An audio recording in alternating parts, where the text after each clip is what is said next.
So a couple of years ago, I got an envelope in the mail from the Minnesota Corn Growers Association. Of course, I opened it up, and inside was a big poster that showed all the record corn yields for that year. Who held them, where they're located, what type of farming they did, whether it was conventional tillage, strip till, no-till, irrigated, non-irrigated. And it struck my fascination quite a bit.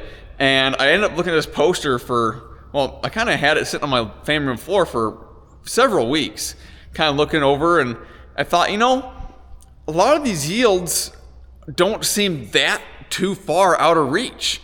I think they're like mostly in the mid 300s. And I was kind of thinking man, it would be pretty cool to end up on this poster one day. So I started doing some research, started talking to some people, because frankly, I'm not an agronomist, I'm not a plant scientist, soil scientist, and I need a little bit of help. And talking last year with a few people, I think we kind of got a plan figured out here this year, and we're going to give it a shot. Am I guaranteeing you that I'm going to get it? No. But we're going to give it a shot. We're going to see what in the heck happens. I'm going to learn. You guys are going to learn. The companies that I'm working with are going to learn. And I think it's going to be a really fun journey. If this is something you want to follow along with for 2026, get subscribed, because this is going to be a fun one.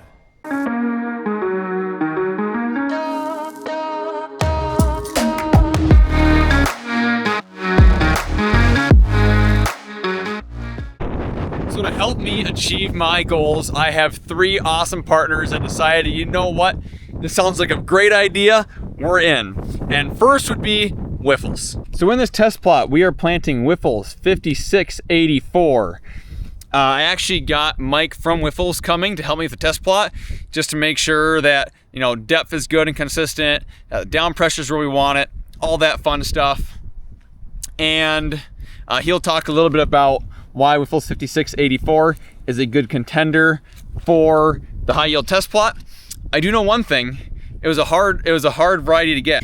I'm usually like the last one to order seed, and this year when I sat down, I said, hey, I'm doing this high yield test plot. They said, yeah, 5684 would be a great contender, but it might be hard to get.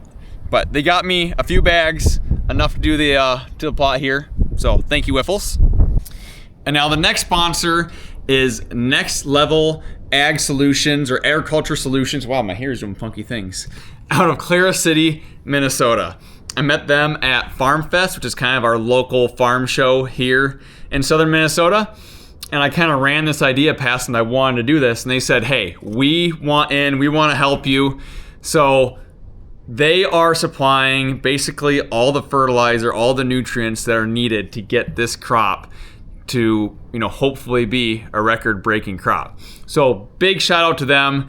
It is amazing that they are willing to do this for me, and they're being super helpful. So today we have an agro-liquid product that is going to be going in furrow. Now, unfortunately, they couldn't be here today for the planting, but we did record a little bit ahead of time about what is exactly in this mixture. So while we're filling up here with the in-furrow product from AgroLiquid, we got Brian here from Next Level Ag Solutions. He dropped it off today. Now, unfortunately, they are a very busy company as well, so they can't be out in the field with me while I'm doing it. Yep. But he's here to talk about the in-furrow product. So what exactly do we have here? So we put together a custom blend based on the soil samples that you guys had provided. Yep. And we came up with this mixture based on what was in the soil and what was applied to the soil. Because if I remember right, you had applied some potassium already. Yep. And then here just yesterday, actually, we also did some Pell lime. Okay. Gotcha. Yep. And that's a thing we do some liming in our area just because of sugar beets and it helps with disease control and stuff. But our problem is actually the inverse, where our pH is way too high. So it's always like, why am I doing this? But down here, we got to bump it up a little bit. I have never seen lime applied in my life. But I did the soil test, and they're like, this hill could yield a lot better if it had some lime. Okay. And I was looking at it going, that's already the highest yielding spot in the farm. So we're going to give it a shot. Yep. But you got certain things going on with the soil sample that we looked at. Pretty good high levels as far as parts per million went. But then as far as base saturations went, it's like, well, we might need just a little bit more of certain things. So that's what we tailored this one for. We needed more phosphorus in this scenario than what we needed potassium because of what was applied.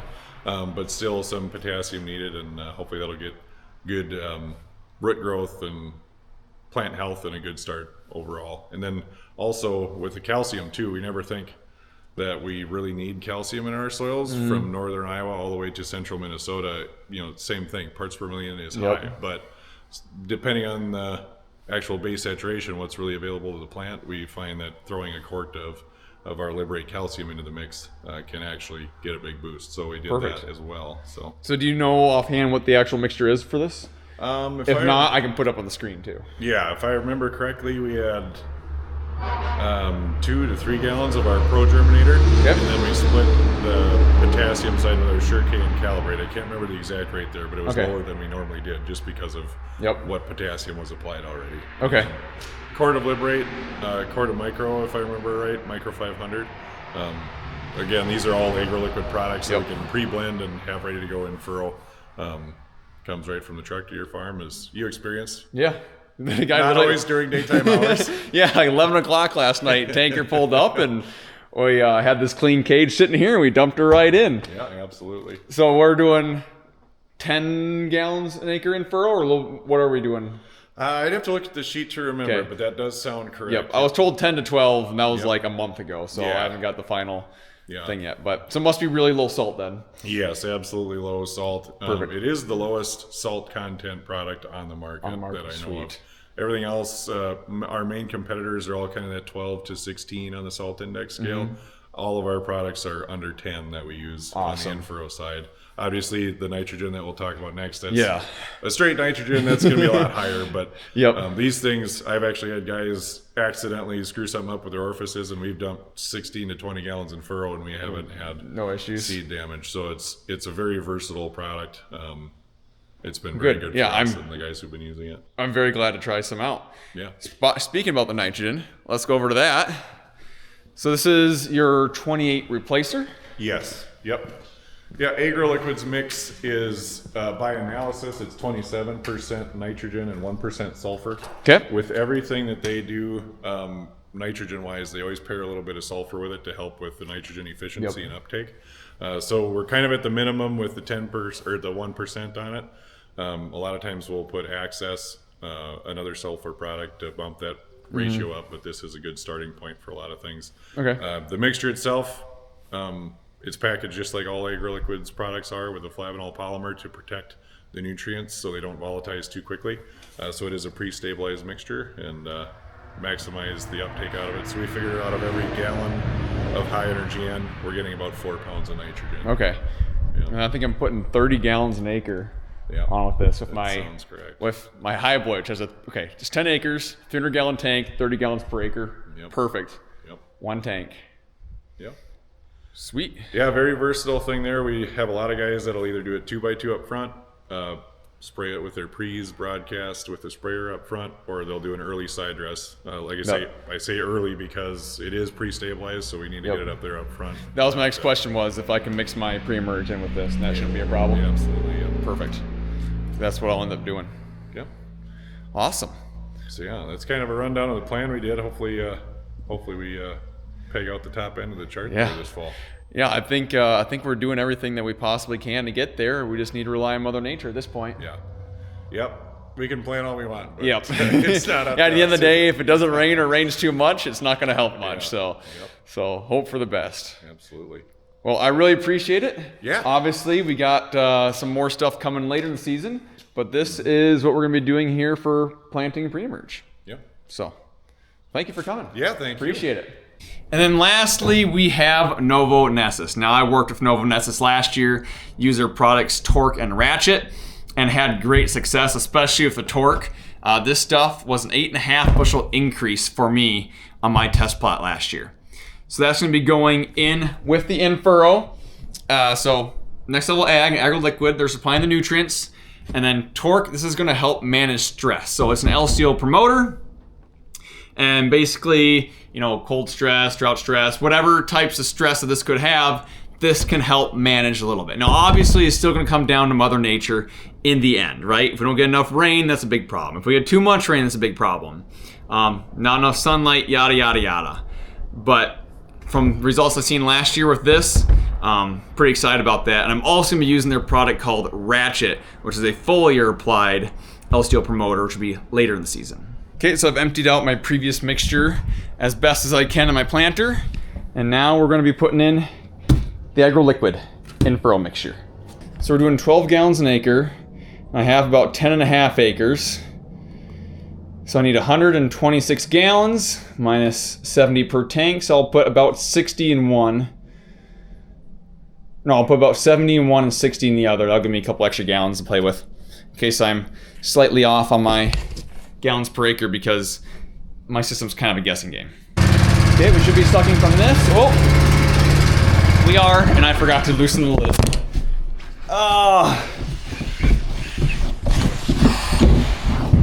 There we go. Oh, I completely forgot I gotta mix in the torque. Yeah, let me do that quick. Okay, torque is 1 ounce an acre, and I need, in the 70-gallon tank, I need 0.73 cups. So I'm just gonna do 3/4. Close enough.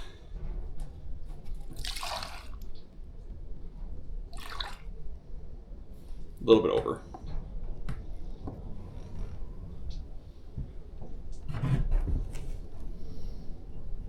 There we go. And then we need 0.62 cups in the other one, which I will do when I fill the other one, obviously.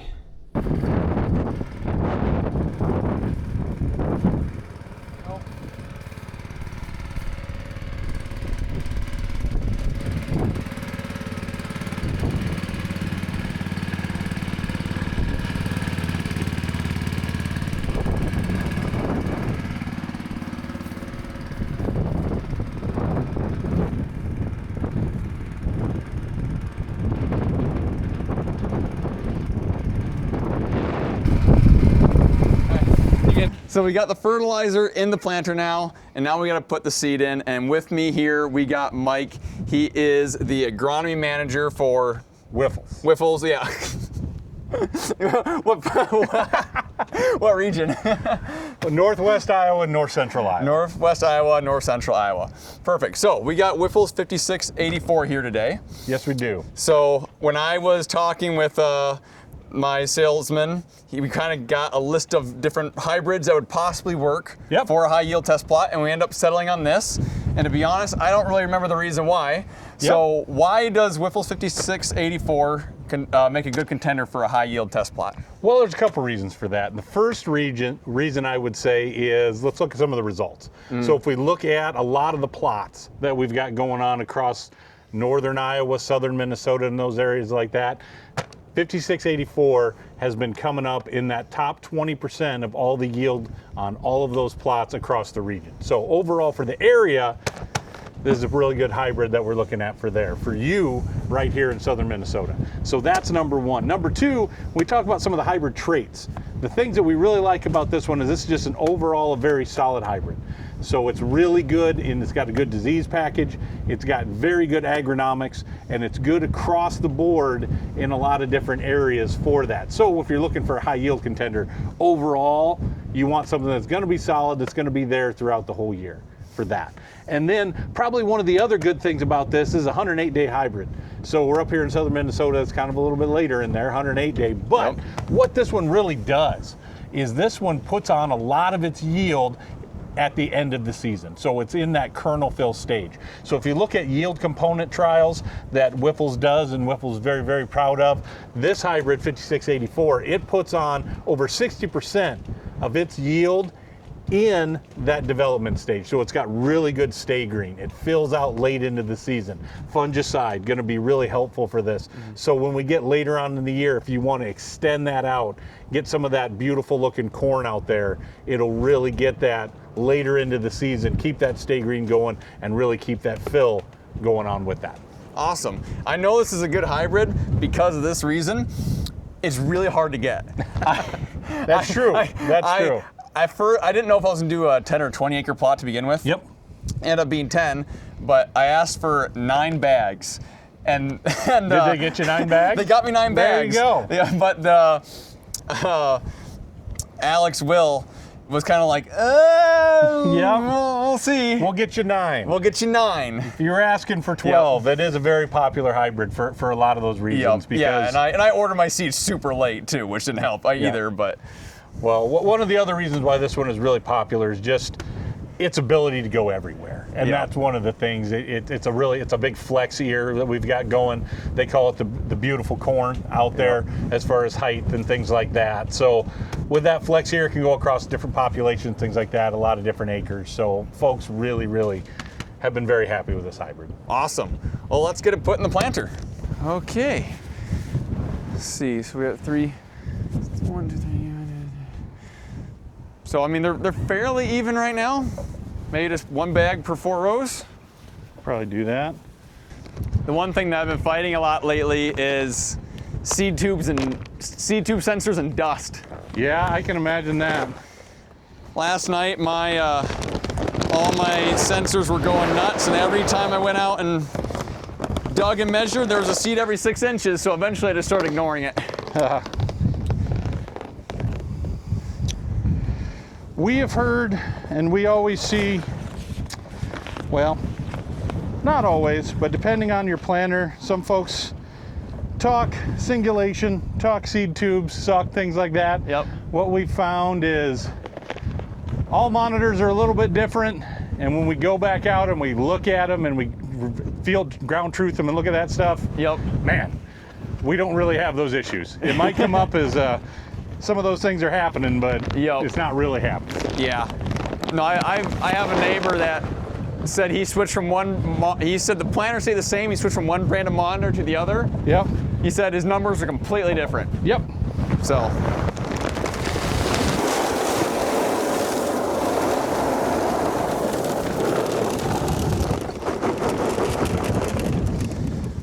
Now I plan on doing this at like 2.5 miles per hour to try and get the best possible depth control and stuff we can get. Yeah. You got to do this. I'm ready. Let's see this. I don't know what you're gonna do. Oh. I thought you were gonna do like some cool trick with the bag or something. No, you go up and you do the camera tap with the bag, so you get that walking in there and boop. Okay, I see. I didn't know what to expect. And see, that's part of the fun. I have fun with those things. You do have fun. Okay, so I got my flow set up for 12 gallons an acre, as close as I can get it. And I'm gonna be putting in the same amount of down pressure I put in last night for the first pass. And we'll got it set to around 35,000 population. And then we'll get out, we'll do some digging, see what we think of everything, and continue on from there. Sounds like a plan. Okay, so we got it going 2.5 miles an hour. Flow meter's flowing.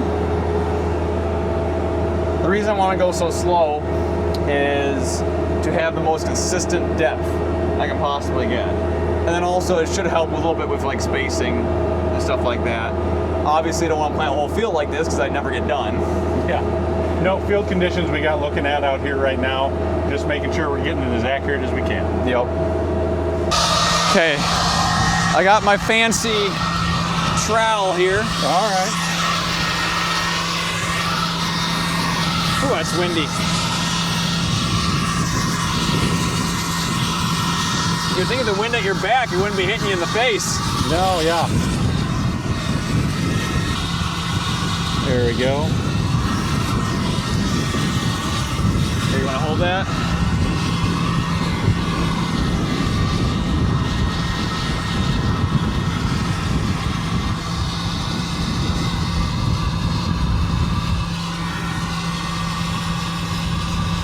About 2? Right around 2. Yeah. What do you think of too much pressure, too little? I think you're looking for the moisture conditions you got. Yeah. You're probably looking about where you want to be. About where I want to be? Okay. That's about 150 pounds of down pressure right there. We're fairly light soil. Yep. So where this is sitting, I'm not seeing, it's staying in there, it's not falling in, but yet we're not crazy compacted onto the side. So let's make sure we got another, check out his friend. Probably another one right here somewhere. Should be. maybe dug them out too.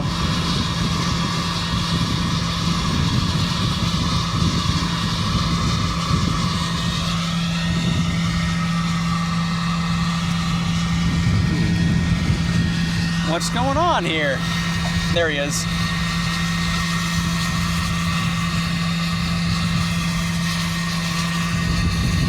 About 6 inches? About 6. I think 6 is right around 35, I think. For 30-inch spacing. Now, I got 2 different closing wheels on here. Let's check the other one.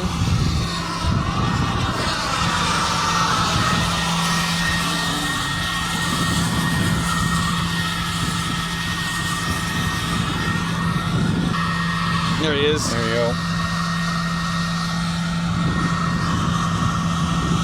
Got about Yep. on that 2 inches somewhere in there. Right around 2. About the same. About the same. There's a friend. A little bit over 6 on that one. Yeah. But Life happens. yep. No, this is a planter from the mid 80s, so I don't it's not exactly an exact emerge. Yeah.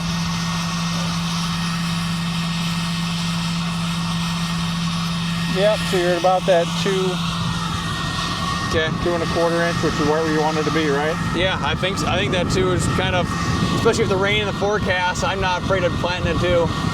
Nope, you're planting the moisture, so you don't need to put too much deeper. Yep. We decided to do one last sanity check while we're here. See what we can find. Like, do you think like this, do you think we're good on closing wheel down pressure? Or?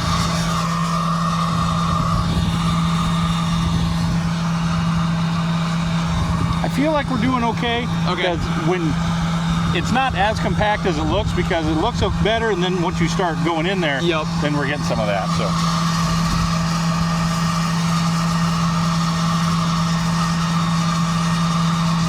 There's a one. buddy. Should have one somewhere around in here.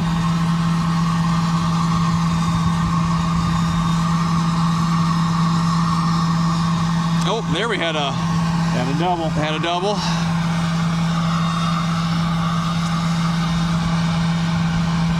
So I'm guessing this one, it's supposed to be this one and this one, I'm guessing. Yeah. I'm gonna guess you got that right there. Yep. Yep, there's the next one. That looks right. Yep. Where's that double at? Well, we gotta help my yield out as much as we can. Get him out of there. Hold that back. I mean, you wanna take a little...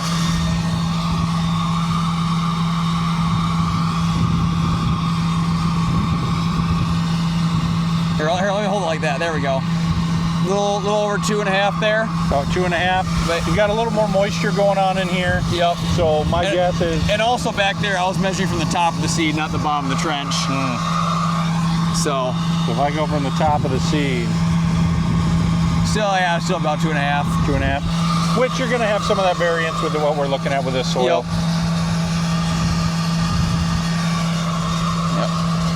Okay, well, I'm feeling pretty good about this. Yep. I'm going to turn off my microphone and hand the camera to you then. All right.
So in that last pass here,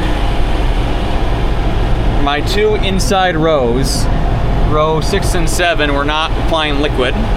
So I'm gonna see if I can figure that out. In the meantime, I'm gonna put a flag.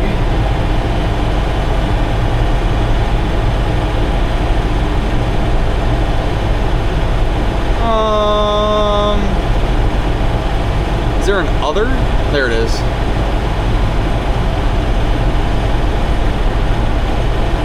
Put a flag right there, so I can mark it. A little test plot. That was I told Mike about the liquid not working on those 2 rows. He said, you got yourself a check strip. I'm like, yes I do. I already tried to blow air through them, just with, you know, like blowing air. I couldn't get anything through them. So, probably a plugged orifice or something. I'll go take it apart. So I think I figured it out. The viscosity of the agro liquid stuff must be different than what I'm used to running. And where I usually have it set is not quite enough pressure to get equal flow to all the rows. If I turn the pressure up, then it equaled out. So I'm gonna have to drive a little bit faster, apply a little bit more pressure, but all should be, I should still be well under 4 miles per hour. So it should still be good. So glad I got that figured out. I know it's probably impossible for you guys to see it, but I do have even flow now. I bumped it up. I'm doing 3.2 miles per hour. And I bumped up my flow here. See, I'm supposed to be able to use a pressure gauge to monitor how much is going out, but the pressure gauge has literally basically never worked. There's like this weird air bubble at the bottom of the pressure gauge, and I've tried to like take it stuff apart, put it back together. It doesn't work. So, and it says an ammonia on it, and I don't know if that makes a difference, if it's like the wrong style, or if I just need to go buy a different pressure gauge. But anyways, I had it dialed in for 5 gallons per acre at 5 miles per hour. So I'm just kind of basing it off of that. So I'm close. Okay, I might not be exactly 12 gallons per acre if they want me to be, but I'm close. And they did give me a little bit extra. If I end up using extra, I'll pay them for it. But yeah, I'm trying my best here with what I got. Part of the goal of this is I want to be able to show people that you can raise super great corn with a $10,000 planter. And at the end of the day, $10,000 planters have their quirks. They do. Now, the one thing I'm not the biggest fan of with doing this is I'm turning around in the middle of my field. I mean, you can see, I thought about setting up like some end rows along this, and I would have if I didn't get it strip tilled. I was afraid of going over the strips perpendicular, that the corn's gonna be super uneven and look really bad. And yeah, so this is kind of what I'm doing in the name of science. And plus the yield here should offset that by quite a bit. The other thing is I ended up spreading lime on this after the strip tilling was done, so you can see some tire tracks from the floaters. That's obviously going to hurt yield a little bit right in those tire tracks. It shouldn't be too bad because it was a floater. They should be able to pop through it as long as they don't get run over again. They should be fine. But same thing, the lime should offset that yield by quite a bit. So was this done absolutely perfectly? No, but it's being done pretty dang well. So after this, we don't have a perfect plan made out yet, because obviously the weather and everything else can change what we do and how we do it. But the plan that I understand at the moment is we're going to be doing a foliar pass of some micronutrients eventually, if we call for it. Obviously, we'll probably be doing some tissue sampling and stuff to see what we need to do throughout the year.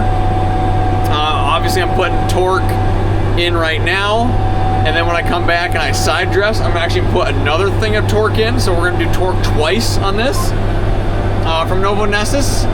Last year I just did it once, and you know what? High yield test plot. I was talking with them. I'm like, is it going to hurt anything if you do it twice? I said, no, it should be better if you do it twice. So we're going to do that, and then also we're going to come and do ratchet.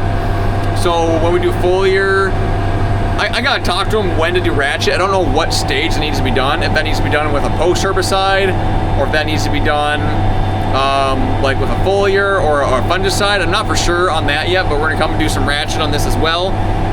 Basically, my high boy sprayer is gonna like live here all summer because it's just gonna kind of be dedicated to doing this plot. So I'm about halfway done. Actually, maybe a little bit over halfway, and I'm not halfway through my liquid. So I definitely have not been applying as much as I should have. So I bumped it up here for the last little bit. I'm trying my best with what I got. I really am, I promise. Yeah, it'll be interesting to see what the different rates do. I guess I didn't mark it, but theoretically you should be able to see it. So about the liquid, I'm definitely gonna have some left. I know that. Everything got applied, just didn't get applied to the gallons per acre that they wanted me to. But it's gonna be kind of a gradual, like this end is gonna have close and the other end is not.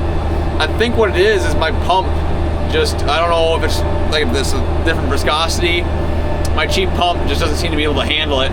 Even maxed out, I can't quite get the flow I need. So, not AgroLiquid's fault, not Next Level Ag Solutions fault, my cheap fault, but everything still did get some of the Inferno products. So I'm not too terribly worried about it. And it will be kind of interesting to see, I guess, you know. Every mistake is experiment. We'll see if, you know, if the difference in amount applied makes a difference. So once I get this pass done, then it's going to be spraying. Now that I know I can get right. Hopefully. Welcome to farming, where I did all the math to make sure everything was correct, and it still wasn't. So I just got off the phone with Nick from Next Level Ag. Him and Brian have been working together on this, and I was like, hey, FYI, I definitely didn't get as much put down as I want, and I figured average, I probably got about 9.5 gallons an acre on, and they wanted 12.